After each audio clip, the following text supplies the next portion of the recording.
हनुमान का ट्रेलर देखकर मैंने फिर से एक बार इसका आज से करीब 1 साल पहले आया टीजर भी देखा और बिखरी हुई कड़ियां जोड़ने की कोशिश की, जिससे मुझे मूवी के प्लॉट को लेकर कुछ शॉकिंग बातें पता चली हैं। जैसे ट्रेलर को मेकर्स ने कुछ इस तरह से हमें दिखाया है कि देखकर ऐसा लगता है कि अपने हीरो हनुमंतु को सीधा हनुमान की पावर्स मिल गई है, लेकिन ऐसा बिल्कुल नहीं है। और वहीं पर विलन को लेकर भी मुझे कुछ ऐसी चीजें पता चली है जो शायद ट्रेलर देखते वक्त तुमने मिस कर दी होगी। तो चलो बिना किसी देरी के हनुमान के ट्रेलर का ब्रेक डाउन करते हैं। ट्रेलर की शुरुआत इस सीन से होती है जहाँ हनुमंतु गहरे समंदर में नीचे जा रहा है और अगर ध्यान से नोटिस करोगे तो पता चलेगा कि वो अपनी चेन को पकड़ने के लिए ऐसा कर रहा है। और इस सीन में पता चलता है कि उस चेन में एक रुद्राक्ष है। और ये सीन मेरे को काफी अच्छा लगा कि हनुमंतु को एक्चुअली में रक्त रतन के बारे में कुछ पता ही नहीं है। वो तो बस अपने डूबते हुए रुद्राक्ष को वापस लेने के लिए जा रहा है, लेकिन उसे क्या पता कि आगे रक्त रतन उसका इंतजार कर रहा है। और हाँ, ये सीन मूवी का मोस्ट इम्पोर्टेंट सीन होने वाला है, क्योंकि इसी सीन में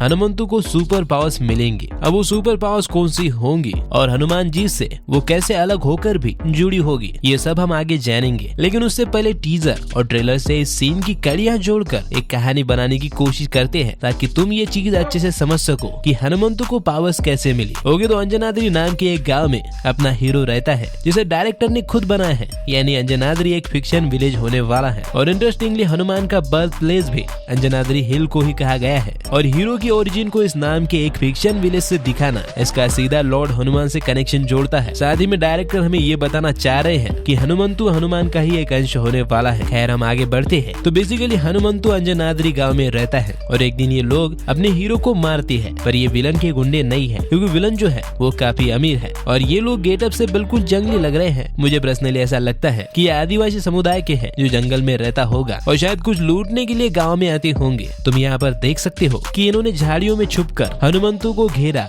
और फिर चारों ओर से उस पर हमला कर दिया। ऐसा एक्सपर्ट शिकारी ही करते हैं जब वो अपने शिकार को चारों ओर से घेरते हैं और फिर उस पर वार करते हैं, यानी क्लियरली ये जंगल में रहने वाला ही समुदाय है। अब हमें ये क्लियर नहीं है कि ये हनुमंतु को क्यों मार रहे हैं, पर ये जैसे ही उसे मारकर पानी में फेंकते हैं तो उसके हाथ का ये रुद्राक्ष समंदर में अंदर जाने लगता है। और शायद रुद्राक्ष का पीछा करते करते ही हनुमंतु समंदर में रखे हनुमान के रक्त रतन के पास जाएगा, जो बेसिकली एक रतन है, या फिर तुम इसे मनी भी कह सकते हो। और जिस तरह का इसका नाम है, मुझे ऐसा लगता है ये हनुमान के खून से बना है, इसलिए इसका नाम रक्त रतन है। हम टीजर और ट्रेलर में तो इसे क्लियरली देख नहीं पाए, क्योंकि इसकी पीली रोशनी ने इसे देखने ही नहीं दिया। लेकिन अगर तुम्हें इस रक्त रतन को ठीक से देखना है तो हनुमान के टाइटल या फिर लोगों के टेक्स्ट के बीच में देख लेना। खैर, इस रक्त रतन से हनुमंतु को पावर्स मिलने वाली है और टीजर के हिसाब से ये हजारों वर्षों से अपने सही हकदार का इंतजार कर रहा है, जो कि अपना हनुमंतु है।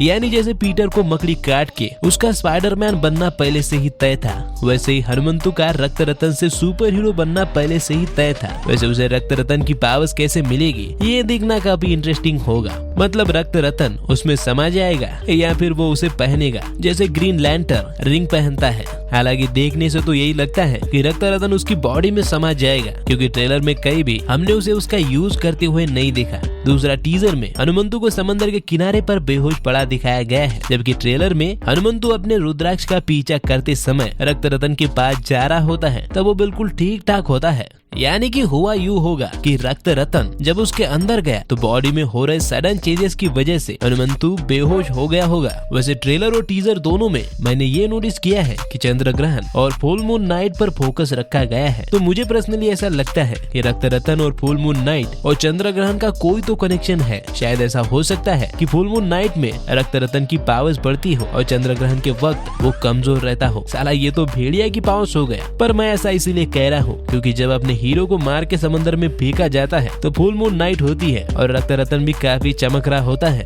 और इस सीन में भी चंद्र ग्रहण या फिर सूर्य ग्रहण को दिखाया गया है, साथ में यहाँ पर विलन को भी दिखाया गया है। तो ऐसा हो सकता है कि इनका कोई कनेक्शन हो, या फिर मैं कुछ ज्यादा ही सोच रहा हूँ। खैर छोड़ो, हम आगे बढ़ते हैं। तो अगर हम अपने हीरो की पावर्स की बात करें तो ट्रेलर के हिसाब से हनुमंतु के पास सुपर स्पीड और सुपर स्ट्रेंथ जैसी पावर्स आ गई है। ट्रेलर में इससे ज्यादा और कोई पावर्स हमें देखने को नहीं मिली। शायद बाकी पावर्स हमें मूवी में ही देखने को मिलेंगी। वैसे मैंने देखा है कि कई लोग इंटरनेट पर इसे हनुमान की पावर्स से सीधा कंपेयर कर रहे हैं, तो मैं उन्हें क्लियर कर दूं कि हनुमंतु के पास महाबली हनुमान की सारी पावर्स नहीं है, क्योंकि हनुमान इतने पावरफुल है कि रामायण के बड़े बड़े पात्र उनके पावर्स का सामना नहीं कर सकते थे। खुद सुग्रीव का भाई बाली भी, जो कि इतना पावरफुल है कि रावण को भी हरा सकता है, वो भी हनुमान की पावर्स को झेल नहीं पाया था। तो एक आम इंसान की औकात ही क्या होती है। तो बेसिकली हनुमंतु को बस उनका एक अंश मिला है रक्त रतन के रूप में। So please don't compare. वैसे इस विलन ने मुझे बैटमैन की याद दिला दी और तुम्हें भी इसका ये सूट देखकर ऐसा लग रहा होगा,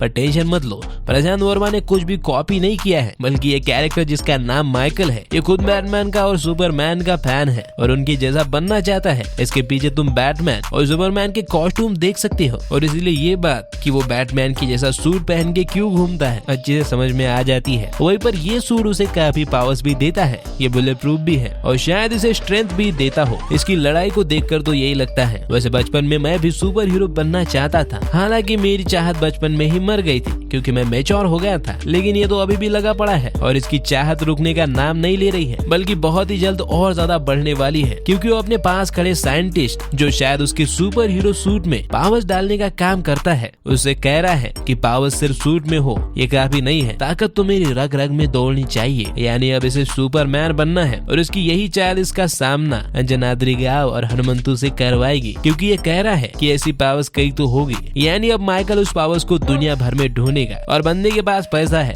तो ये कुछ भी कर सकता है। लेकिन अगला डायलॉग ये भी क्लियर करता है कि माइकल को रक्त रतन के बारे में पता चल चुका है, क्योंकि वो कह रहा है कि अगर मुझे ये शक्ति नहीं मिली तो पूरे ब्रह्मांड में कहर मचा दूंगा। और ऊपर से हम अंजनाद्री में इस हेलीकॉप्टर को आते हुए देख सकते हैं और इन ड्रोन्स को भी। और ऑब्वियसली माइकल को वो पावर्स नहीं मिलेंगी, क्योंकि उसके आने से पहले ही वो हनुमंतु को मिल चुकी होंगी। और माइकल सुपर हीरो बनने के लिए जितना डेस्परेट है, वो हनुमंतु को ब्लैकमेल करने की पूरी कोशिश करेगा, जो कि हम ट्रेलर में देख भी सकते हैं। वो उसे पावर्स के चक्कर में अंजनाद्री पर ही हमला कर रहा है। उसके मास्क वाले गेटअप से साफ पता चलता है कि उसने कोई वायरस या फिर कोई जहरीली गैस इस गाँव में छोड़ी है। और जहाँ तक उसका गेटअप है, मुझे लगता है ये जहरीली गैस ही होगी, क्योंकि अगर वायरस होता तो वो पूरी बॉडी को कवर करके आता कुछ इस तरह से, लेकिन ये शायद जहरीली गैस है, इसलिए उसने सिर्फ मास्क लगाया है। खैर इस जहरीली गैस के कारण इन बच्चों के आंख और नाक से खून बह रहा है, तो माइकल ही जहरीली गैस या फिर वायरस के जहरे हनुमंतु को ब्लैकमेल करने की कोशिश करेगा। और ऐसे ही माइकल नाम का यह बंदा जो एक टाइम पर सुपर हीरो बनना चाहता है, सुपर विलन बन के रह जाएगा। और इस जहरीली गैस की बात ट्रेलर में ये साधु बाबा भी महासंकट के नाम से करते हुए दिख रहे हैं। बेसिकली माइकल हर तरह से पावर्स के लालच में अंधा होकर अंजनाद्री गांव में कत्लेआम करेगा और अब हनुमंतु को उसे रोकना होगा, जिससे ये दोनों आमने सामने होंगे। पर शायद इस वायरस से हनुमंतु भी अपने गांव को बचा नहीं पाएगा, तब स्वयं हनुमान जी को ही आना पड़ेगा। पर मैं पर्सनली ऐसा नहीं चाहता। देखो ये प्रॉब्लम हनुमंतु की है और मैं चाहता हूँ कि वही उसे हैंडल करे। हनुमान जी के आने से जो प्रेशर सिचुएशन को लेकर मूवी देखते हुए अपने को महसूस हो रहा होगा, वो पूरी तरह खत्म हो जाएगा, क्योंकि भाई महाबली हनुमान के आगे कोई विलन टिक सकता है क्या। और हनुमान जब लास्ट में बर्फ से निकलती है तो साफ पता चलता है उन्हें पूरी तरह CGI से बनाया गया है और बजट के हिसाब से एक पूरा CGI कैरेक्टर मेकर्स हमें लाइव एक्शन में ठीक से नहीं दिखा पाएंगे। और अगर ऐसा हुआ तो प्रशांत वर्मा की इस मूवी में जो मेहनत है वो पूरी तरह बेकार जा सकती है। आई होप कि तुम मेरा पॉइंट समझ रहे होंगे। मैं नहीं चाहता कि प्रशांत वर्मा सिनेमैटिक यूनिवर्स के पहले ही मूवी बुरा परफॉर्म करे। हाँ ट्रेलर में भी VFX में कमियां साफ दिखती है, पर इसका बजट सिर्फ 60-70 करोड़ के बीच में है। इतने कम बजट में एक VFX heavy superhero movie बनाना कोई आम बात नहीं है। और बजट के हिसाब से मैं ट्रेलर में दिखाए गए VFX से खुश हूँ, क्योंकि मुझे डायरेक्टर का बड़ा विजन दिख रहा है जो इंडियन सिनेमा में सुपर हीरोज के लिए एक नया दौर लेकर आएगा।